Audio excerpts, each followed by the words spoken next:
இப்போ நாம் பிசிபேலாபாத் செய்ய போகிறோம். அதுக்கு தேவையான பொருட்களை பார்க்கலாம்.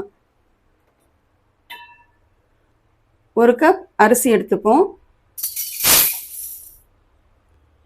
1/2 கப் துவரம்பருப்பு, 1/4 கப் பாசிப்பருப்பு. இந்த அரிசி நார்மலாக நம்ம சாப்பாட்டுக்கு யூஸ் பண்ணுற அரிசி தான். பச்சை அரிசியும் யூஸ் பண்ணலாம், சீரக சம்பா அரிசியும் யூஸ் பண்ணிக்கலாம். இதையெல்லாம் சேர்த்து 2 தடவை தண்ணி போட்டு அலசிட்டு ஒரு அரை மணி நேரம் ஊற வச்சுப்போம். பிசிபேலாபாத் பொடி செய்வதற்கு தேவையான பொருட்களை பார்க்கலாம். 3 டேபிள் ஸ்பூன் தனியா, 1 டேபிள் ஸ்பூன் உளுந்து, 2 டேபிள் ஸ்பூன் கடலைப்பருப்பு, 1 ஸ்பூன் மிளகு, 1 ஸ்பூன் சீரகம், 1/4 டீஸ்பூன் வெந்தயம். இதில் 3 காஞ்ச மிளகாய், 3 காஷ்மீரி மிளகாய் வச்சுருக்கேன். இதை வறுத்து நம்ம பொடிச்சுக்குவோம். 2 கேரட் எடுத்து நீல வாக்கில் வெட்டி வச்சுருக்கேன். 1 முருங்கைக்காய், ஒரு 5 அவரைக்காய் எடுத்து வெட்டி வச்சுருக்கேன். 5 பீன்ஸ் எடுத்து வெட்டி வச்சுருக்கேன். சிறிய துண்டு பூசணிக்காய், 1 நூக்கல் எடுத்து வெட்டி வச்சுருக்கேன். 4 கத்திரிக்காய் எடுத்து தண்ணியில் போட்டு வச்சுருக்கேன் வெட்டி. ஒரு 25 சின்ன வெங்காயம் தோல் உரித்து வச்சுருக்கேன். 2 மீடியம் சைஸ் தக்காளி வெட்டி வச்சுருக்கேன். ஒரு 6 பல் பூண்டு, ஒரு நெல்லிக்காய் அளவு புளி வச்சுருக்கேன். இதை ஊற வச்சு கரைச்சி விட்டுக்கலாம். சின்ன துண்டு பெருங்காயம். அரிசி அரை மணி நேரம் ஊறிடுச்சு. இதை குக்கரில் போட்டுக்கலாம்.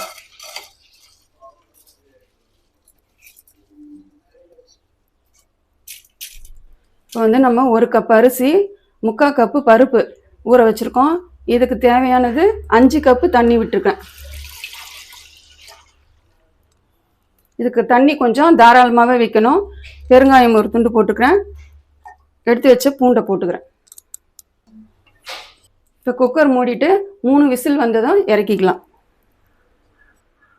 இப்போ 3 விசில் வந்துடுச்சு. குக்கரை திறந்து பார்ப்போம்.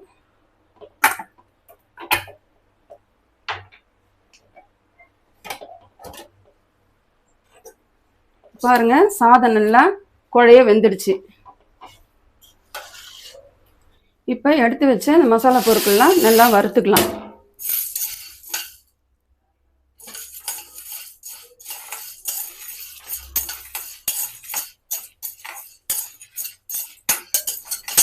இப்போ நல்லா வறுபட்டுடுச்சுமா, நல்லா வாசனை வருது. இதை வேற தட்டுக்கு மாற்றிக்கலாம். நல்லா ஆற வச்சு மிக்சி ஜாரில் பொடிச்சிட்டு வந்துடுவோம்.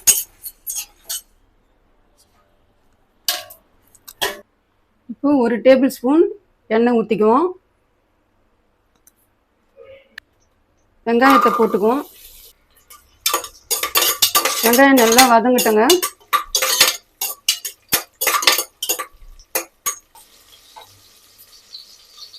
வெங்காயம் நல்லா வதங்கிடுச்சு. ஏற்கனவே நம்ம அரிசியோட கட்டி பெருங்காயம் கொஞ்சம் சேர்த்துருக்கோம். இதில் ஒரு 1/4 டீஸ்பூன் அளவு தூள் பெருங்காயம் சேர்த்துக்கலாம்.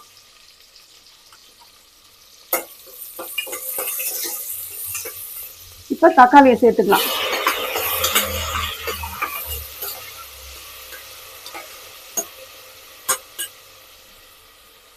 எல்லா காய்கறிலையும் சேர்த்துக்கலாம்.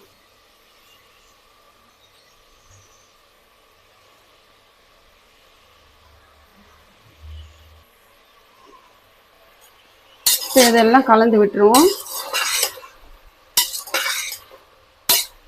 தேவையான தண்ணி சேர்த்துக்கலாம். இது கூடவே புளி கரைசலையும் சேர்த்துக்கலாம்.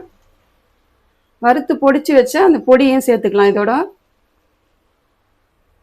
தேவையான கல் உப்பு சேர்த்துக்கலாம்.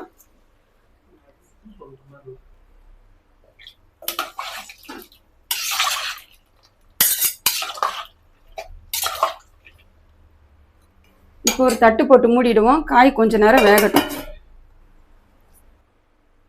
அப்பப்ப கொஞ்சம் கலந்து விட்டுக்கோங்கம்மா.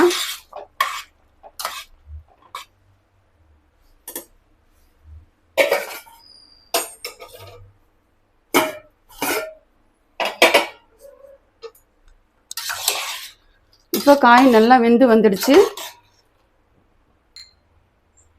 இந்த சைஸ் சிறிய துண்டு வெல்லம் எடுத்து இதை அப்படியே பொடிச்சு போட்டுக்கலாம். பொடிச்சு போட்டுட்டு கலந்து விட்டுருவோம்.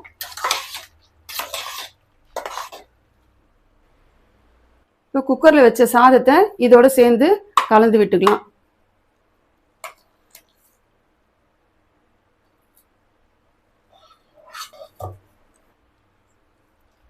இதை நல்லா கலந்து விட்டுக்கணுமா. உருண்டை உருண்டையாயிடும். அந்த மாதிரி இல்லாமல் நல்லா மசிய கலந்து விட்டுக்கணும்.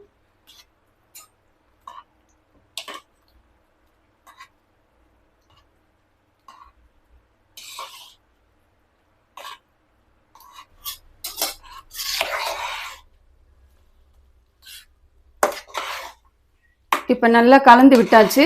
இப்போ ஒரு தடுக்கா பேன் வச்சு இதை தாளித்து கொட்டிக்குவோம். இதில் 2 ஸ்பூன் நெய் ஊற்றிக்குவோம்.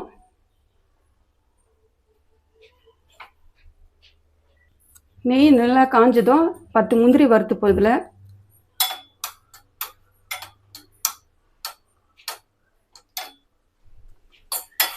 முந்திரி நல்லா செவந்துடுச்சு. இதை வெளியில் எடுத்துடலாம். இப்போ இந்த நெய்யிலேயே 1 ஸ்பூன் கடுகு உளுத்தம் பருப்பு சேர்த்துக்கலாம். கடுகு நல்லா பொரியட்டும். 1/4 டீஸ்பூன் சீரகம் சேர்த்துக்கலாம். கடுகு நல்லா பொரிஞ்சிடுச்சுங்க.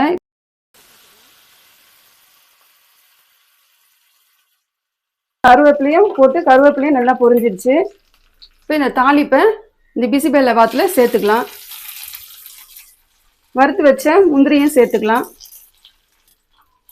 நல்லா கலந்து விட்டுருவோம்.